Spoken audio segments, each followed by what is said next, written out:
হ্যাঁ, এগুলো এখন ফেলে দেই। আরে তুমি এগুলো ফেলে দিচ্ছ কেন? আরে আমি এগুলো খাবো না, তোমার দোকানে তুমি নিয়ে যাও। আরে তুমি না নিলে আমি তো ঠিকই নিব। আরে মা, তুমি এগুলো কি নিচ্ছ? আমি এগুলো বাড়িতে নিয়ে রান্না করে খাবো। আরে তুমি এগুলো নিও না, আমি তো এগুলো নিয়ে যাব।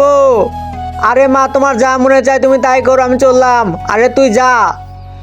প্রথমে এগুলো ভালো করে পরিষ্কার করতে হবে, তারপরে একটা কড়াইয়ের ভিতরে তেল দিয়ে ডালগুলো দিয়ে ভালো করে সিদ্ধ করে নিতে হবে। সিদ্ধ করা হয়ে গেলে একটা প্লেটের ভিতরে পেঁয়াজ কুচি দিতে হবে, তারপরে বাঁধাকপি দিতে হবে, আরও দিতে হবে শসা। এগুলো দেওয়া শেষ হলে তারপর মাংস দিতে হবে। মাংসের উপরে ডাল দিলেই রান্না হয়ে যাবে। তার আগে তুমি কি ফ্রি ফায়ারকে ভালোবাসো নাকি তোমার মা বাবাকে? যদি তোমার মা বাবাকে ভালোবাসো তাহলে ভিডিওতে একটি লাইক করে চ্যানেলটি সাবস্ক্রাইব করে দাও। আর লাইক সাবস্ক্রাইব না করলে আমি ধরে নেব তুমি তোমার মা বাবাকে ভালোবাসো না। আর কমেন্টে 1 না 2 লিখে যাবে। আরে রাজু, কোথায় যাচ্ছিস? এই দিকে আয়, তোমাকে নিয়ে এগুলো রান্না করতে না করলাম।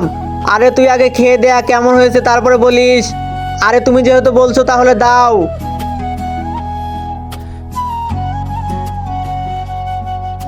আরে মা, এটা খেতে তো অনেক মজা।